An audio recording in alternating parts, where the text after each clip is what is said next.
Hidup sendirian dan tidak memiliki tempat tinggal tetap, begitulah yang kini dirasakan oleh Chandra Dwi Fahlevi, warga Desa Mlorah, Kecamatan Rejoso, Kabupaten Nganjuk. Semenjak tanam, ibunya yang menikah lagi 2 tahun lalu karena bapaknya meninggal, ia kini hidup di jalanan karena diusir orang tuanya dari rumah. Chandra Dwi Fahlevi mengaku dirinya mengemis di perempatan lampu merah Gadung. Hasil dari mengemis dikumpulkan dan dijadikan modal untuk berdagang asongan di lingkungan Gor Bung Karno, masuk Kelurahan Begadung, Kecamatan Kota Nganjuk. Karena minimnya penghasilan, ia harus tidur di musola gor karena uang yang ia punya tidak cukup untuk menyewa kos atau kontrak rumah. Bahkan baju yang dipakai pun hanya satu-satunya yang menempel di badan. Tidak berhenti di situ, Chandra juga harus tidur tanpa menggunakan alas dan selimut di sudut musola sambil mengamankan dagangannya. Dengan menggunakan sepeda butut peninggalan bapaknya, Chandra memindahkan dagangannya ke satu tempat ke tempat lainnya. Mas, di sini jualan apa, Mas? Jajan. Jajan buat anak-anak ya, Mas ya? Iya. Itu sama apa aja, Mas? Selain jajan, Mas? Rokok. Rokok juga jajan gitu.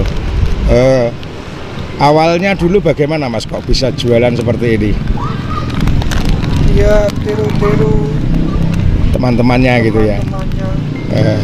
Dulu modal awalnya dari mana, Mas? Sampai bisa jualan ini? Sampai dulu? Minta-minta. Oh, dari minta-minta gitu, Mas ya? Iya. Terus setelah terkumpul dibuat modal jualan gitu. Iya. Iya. Mas, kalau setiap hari tidurnya di mana? Di musola. Kenapa kok nggak pulang, Mas? Pulang apa diusir sama ibunya, Mas? Iya. Iya.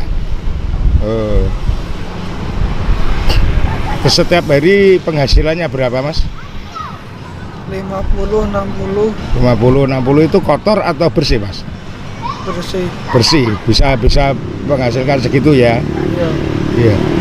Makan setiap harinya, Mas, di warung-warung gitu atau masak sendiri? Di warung. Di warung ya. Mas, harapannya ke depan bagaimana, Mas? Apakah akan jualan seperti ini atau pengen memajukan jualannya lebih besar lagi gitu? Iya, pengen besar lagi. Lebih besar lagi ya. Nanti kalau ada yang membantu bagaimana, Mas? Apakah bisa menerima? Iya. Iya. Sementara itu, tim Nganjuk Peduli yang datang ke lokasi berjualan Chandra memberikan sedikit bantuan berupa baju, handuk, sarung, serta peralatan mandi. Direncanakan tim Nganjuk Peduli juga akan membelikan sepeda karena sepeda yang dipakai Chandra diminta ibunya.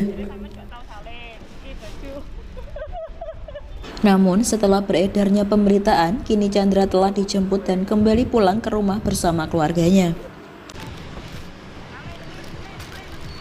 Dari Nganjuk, Siti Nurhalifah melaporkan.